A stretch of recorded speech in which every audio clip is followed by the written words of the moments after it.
Hello, once again, and welcome back to the show. I'm your host, Kyle, and I'm going to be talking about Alice and Liam in Horror Flick. It was actually the first show that I saw as part of this year's International Melbourne, or Melbourne International Comedy Festival more, and, well, as the ghouls come out of their humble abodes, the fun begins, and it's a monster mash. It's creepy, it's kooky, and altogether spooky. And well, it was a horror movie themed variety sketch show, which was playing not during October or during Halloween, but rather playing late March. But get ready for a graveyard smash of comedy, horror, and show tunes, because that's what you're going to get with this little sketch show. Now, black and white horror movies are the comfort food of some film aficionados. If you listen to our show Popcorn Conspiracy, you probably know that I'm much more of a movie guy than I am a live theatre guy, but I mean, I do check out quite a bit of live theatre as well. But I mean, Universal Pictures of the past, not the old horror movies that Universal Pictures used to make, not the Tom Cruise led Dark universe, which was that thing died so quickly that it's way too scary. But we're talking about movies like Bela Lugosi as Dracula and Boris Karloff as Frankenstein's monster, or the Mummy, and I mean whoever the hell it was that played the creature from the Black Lagoon. I think there were two people. I think one guy played him when he was in the water, another guy played him when he was out of the water. Whatever the case, I don't think many people remember the guy's name. But the campy cheesiness of these 70-plus-year-old classics make them infinitely recognizable and lovable, even if they aren't particularly scary anymore.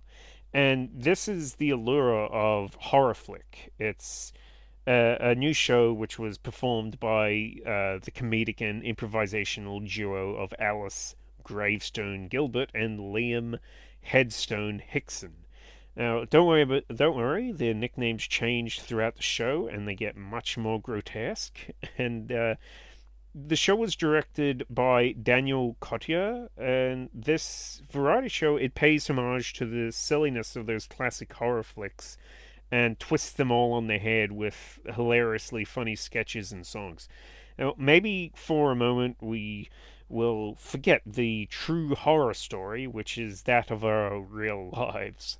The show, it has some video segments, as you would expect. It is called Horror Flick, after all, and it opens with a parody of the old trope of young teen lovers making out in a car only for them to be attacked by something that any teenager fears worst of all, commitment.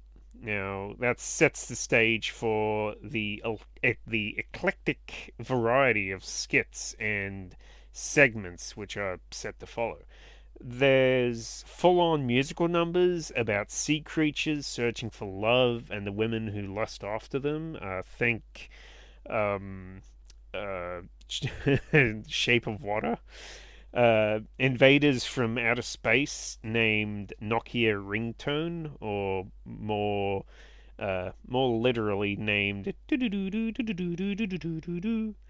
Now, there's werewolf infomercials and a sexy twerking mummy, the likes of which I've never seen before. And yeah, all I could think of watching that mummy was, whoa, mama.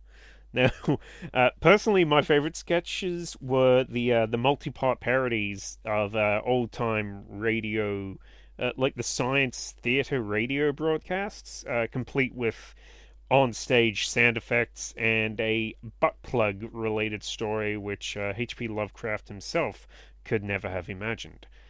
Now, the versatility of both these gifted performers is on full display as the night goes on, alternating between straight-faced but completely batshit insane monologues, the over-the-top characters just with ease. Alice's maniacal laugh, and she really has a pair of crazy eyes that just electrify this Jekyll and Hyde sketch that they did. While Liam is not afraid to make himself look a little foolish with his OCD time gremlin, making sure that the show had to keep moving forward or else.